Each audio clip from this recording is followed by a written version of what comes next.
If there's one thing we can all agree on, it's that cheating is scary. No one wants to be cheated on. And we hear about it all the time. Like, I don't know about y'all, but cheating stories haunt my mind like the boogeyman. And I don't even got any hoes! Like, I can't go 10 swipes on my shorts feed without seeing some Reddit story about how, yet again, another relationship ends with cheating. Or some failed abortion in the comments, generalizing their experience to the entirety of the population. And the scariest part about cheating is that it seems like it happens out of nowhere. Like, one moment, you're coming home, it's been a long day, you just want to chill out, and then boom! 5 BBCs, she's liking it. She reached back and giggled as she slid it in. Oh my goodness. Before I do get into this video, let me just quickly reiterate that a good portion of relationships are like a far cry to what's shown on TikTok and Instagram. Life in general really is like that, but I digress. Like, sure, I've met a few people who have been cheated on, like 1 or 2 maybe, but it's not like every relationship, and yet it feels like all relationships are 100% doomed to fail and end with BBC. And that thought is validated when the bulk of the content shoved down your throat for 10 years are videos like this. Please. She's caught. Please. You're caught. Oh. Hey, you're getting posted. People caught cheating, part 5. Morning. What up? Good morning! Like, I don't need to see this! And it's such a puzzling thought for me. That's insane. It probably is for 99% of people as well. Why do some people commit to someone and then cheat instead of just break up? Like, is that not just the easier option? Why do you have so much time on your hands? Get a job! Well, ponder no longer, my children, because with the power of sugar, spice, and furious masturbation, I've cracked the code. So listen up, get comfy, and begin jelking, because I'm about to explain my theory as to why cheating happens and how you can avoid it. So to understand the angle I'm taking on this subject, I first want to bring forth the theory of attachment styles. And I know this is very INFJ Myers-Briggs test self-diagnosis of me, but I subscribe heavy to this topic because it's not only pretty well researched, but it's something I think every person on earth should be more clued up on, because you can learn a lot about yourself by applying the ideas in this theory to yourself. So to give you a quick rundown if you don't already know, attachment theory is the idea that people seek familiar love in adulthood. The treatment you receive growing up has a massive impact on your mentality in adulthood. And there are 3 main styles noted in every study done on this subject, which are secure, anxious, and avoidant. Secure is obviously the ideal style to have, as it means you were properly raised and grew up in a more nurtured environment. Whereas anxious and avoidant styles are classed as insecure attachment, forming within children whose parents were absent or inconsistent when attending to their needs. AKA a lot more people than you think. You sitting here right now probably have an insecure.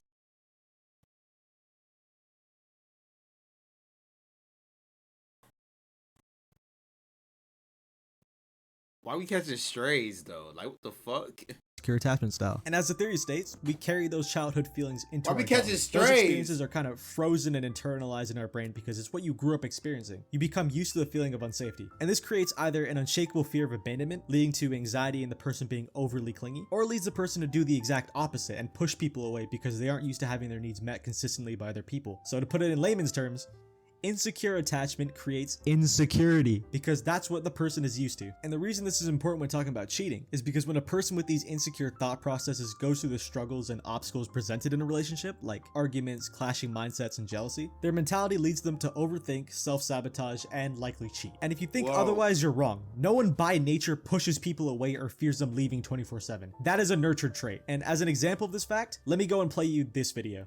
Because I feel like I'm gonna be abandoned right now, and like you're just like everyone else, you're trying to fucking leave me, and I just don't know. Leave you? You made a decision you're and you got caught. Me. Decision to do what? Like, you linked somebody and you got caught. It wasn't even that You went behind my serious. back It and wasn't that serious. Stop. This is one of the many examples of those cheater gets caught videos we've all seen at some point in our life. You might have even seen this one. It's like a few months old. And for a little context on this video specifically, like, I didn't know this the first time I watched it. This isn't even just some random dude. Like, this is a TikTok and Instagram Reels creator for the account Overtime. Like, he's got a few 100,000 followers. He's got some shit going for him. Like, at the very least, by fucking red pill alpha male course seller, high value man, top 20% of men stealing all the women standards, this dude shouldn't be getting cheated on. Yet he just did. So what do y'all think happened in this scenario? Because it's definitely not a material issue that caused this to happen. Well, how I see it and how I want y'all to understand it is that even though having things to offer is important, if one person or the both of you can't handle problems in a healthy way, it breeds resentment because the feeling doesn't get properly processed and squashed, which is especially true for the people with insecure attachment because, again, problems is what they're used to, so it's their default way of thinking. Like, listen to her babble after getting caught. Because I feel like I'm gonna be abandoned right now, and like you're just like everyone else. Yo, that shit sounds insane though. Try to fucking leave me. Can you please come back to me? Please? Get off of me. Please come back. Like, stop. Just please. Yo! Because you didn't answer your your fucking phone. Like, you never answer your phone and you're never there for me. You know Huh? I'm Never always there at the for gym. me. I'm What always at gym? the gym. What gym are you at? You know what like, gym what I'm at. gym opens that? Like, you're a fucking liar. Asking me that. The traffic is like, where are you going? Do not leave me. Oh yeah, she definitely don't have a father. And it isn't even just this video. This is how 99% of these cheater gets caught videos we see go down. The cheater in question either cries like a child, throws a temper tantrum like a child, deflects blame like a child would. Basically, they act like children. And I hate to label people with shit, like I don't know this person personally, I'm just an armchair psychologist at the end of the day. But by her repeatedly reiterating her thoughts of how he was trying to leave her, trying to accuse him of cheating on her, I don't think this is 100% blatant manipulation, because this kind of shit is something a scary amount of people do nowadays, believe it or not. I think the projecting and deflecting most cheaters do when they're caught is more so a byproduct of self-sabotage and feeling unfulfilled, but also being too in their own heads to voice their concerns. And this is why everyone should become more aware of this trait, because by holding onto and harboring resentment you can't or won't ever express, it needlessly destroys the connection between you both. And I'm not just talking out my ass here, like it's a documented fact that the #1 cause of cheating for both men and women is a breakdown or lack of connection between the people. And it's ambiguous for the reason as to why the breakdown happens, but why I believe it happens in most cases is because people are such bad communicators, and I believe the root cause of this inability to open up is the insecure attachment, because only someone who, for instance, never got the chance to express themselves at home would think in their heads it's easier to avoid confrontation and just bottle it all up, until it eventually just explodes out as a built-up fury of mouth hell. Which, if you didn't already know, it may be the worst way of conveying your thoughts, just FYI. Like, once you hear the line, I just think it's funny how, oh yeah, you're done. You're done, buddy. She's about to unleash months of built-up feelings in the span of 20 minutes. And I know this is the case for most people because I done heard a couple of those, bro. I've heard a couple of those. I think it's funny how, you know, I done heard that shit a couple times. I ain't gonna lie to you, I heard that shit a couple times. Because I've seen it. I've seen it so many times throughout my life. And you've seen it too. Most people do anything but voice what's bugging them, and will instead let the anger marinate in their brains and then run off to tell their friends only their side of the story so they can feel right. And again, I believe it's Was that dude Dennis? brains and then run off to tell their friends only their side of the story so they can feel right. That was Duke. Right. And again, I believe it's upbringing that causes this. Like, I'll put it another way. Have any of you heard the phrase inner child before? I know, you probably think I believe in crystals and shit, but just hear me out. It's another idea that's kind of similar to the attachment theory, which states that we retain and carry our childhood traits and feelings into adulthood. And these traits are revealed in front of people we feel safe around. And this makes sense when you think about it, because when you love somebody, you do and say shit you thought you'd never utter in your life. Like, for instance, why do you think couples baby talk each other? Like, it's in the name.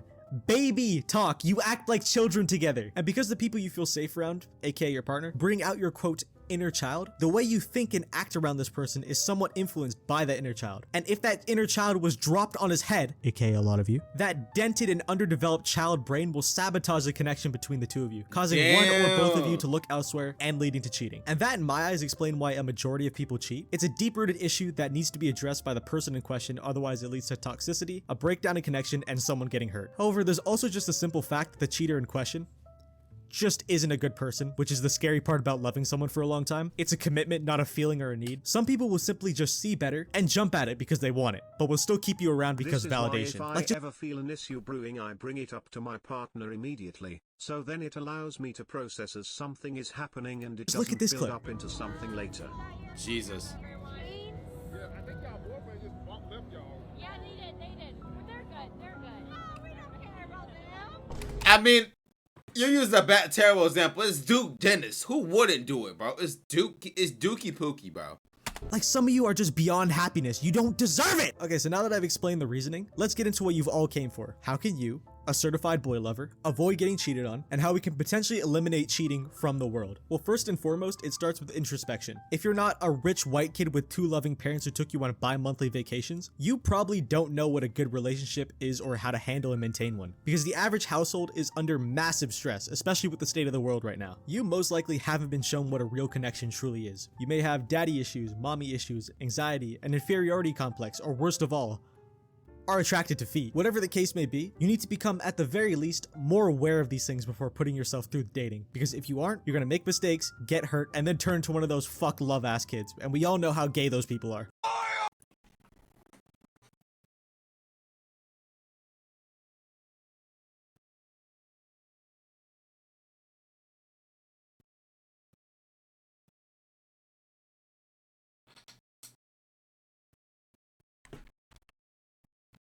come at the very least or connection under massive don't know what a good relation rich white kid eliminate cheating from the world. Well, first and foremost, it starts with introspection. If you're not a rich white kid with 2 loving parents who took you on bi-monthly vacations, you probably don't know what a good relationship is or how to handle and maintain one, because the average household is under massive stress, especially with the state of the world right now.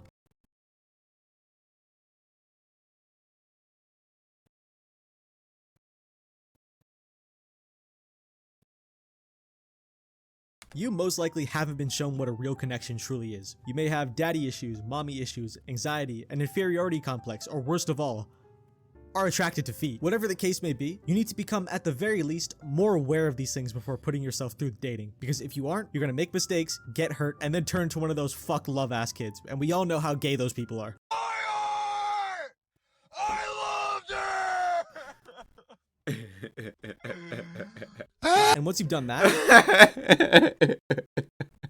the next step, which seems to be the hardest for a lot of people, is learning to fucking verbalize your problems. Communication is something every relationship lacks. A lot of you motherfuckers out there would build a functional spaceship, find a new Earth, and fully colonize it if it meant you didn't have to admit you were wrong. And it peeves me so hard. Like, I swear, people say dating is mudded in this day and age, yet do this bullshit. So let me make this abundantly clear. In a potentially lifelong partnership between two people, keep in mind, you should be able to express your emotions and feel safe in doing so. It doesn't matter if you're a man, woman, Zemzir, or my ass cheek. If you feel upset with the person you could marry in the future, you should work it out with them and not your fuck ass 300-pound fridge protecting linebacker built city girlfriends. And if you're stressing about something and the person you're with doesn't show that they're making an effort to fix the problem, like you've given them the chance and they haven't delivered, at that point, don't make excuses for them. Do yourself a service, save yourself the time, and leave. Because as I said earlier, a sense of safety and a strong connection are crucial and This nigga is spitting right now, damn. mandatory for any type of relationship. You're most vulnerable around this person, inner child shit, remember? And thus you shouldn't ever feel invalidated and or gaslit into thinking you're overreacting or getting mad for no reason, because there likely is a reason, a deep-seated insecure reason, but a reason nonetheless. And what you for damn sure shouldn't do is run off and vent to other people and not speak to each other for days on end. And if you don't feel there will ever be security in your situation, again, save yourself the trouble and leave. Grow a pair, even if you're a girl. Like, I know how daunting it can feel to start again with someone else, because when you think along those lines, you think about all the good memories you had and try to salvage the shit. But like, there are billions of men and women on this planet, millions of which could be just as, if not more compatible with you than the person you're currently with. So if your needs aren't being met and the other person has proven they aren't committed to fulfill those needs, you got too much to live for to put up with that. And whether you listen to me or not, just remember this: the more you disrespect yourself by being this person's doormat for validation,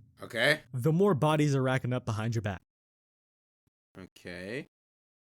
Unless you're a crack fiend with no goals apart from feeding your addiction. Oh my god, $50. We can all agree that in our ideal future, we want to be happy, and we all have an idea of some things that'll make us happy. Maybe your dream is to live lavish. Okay.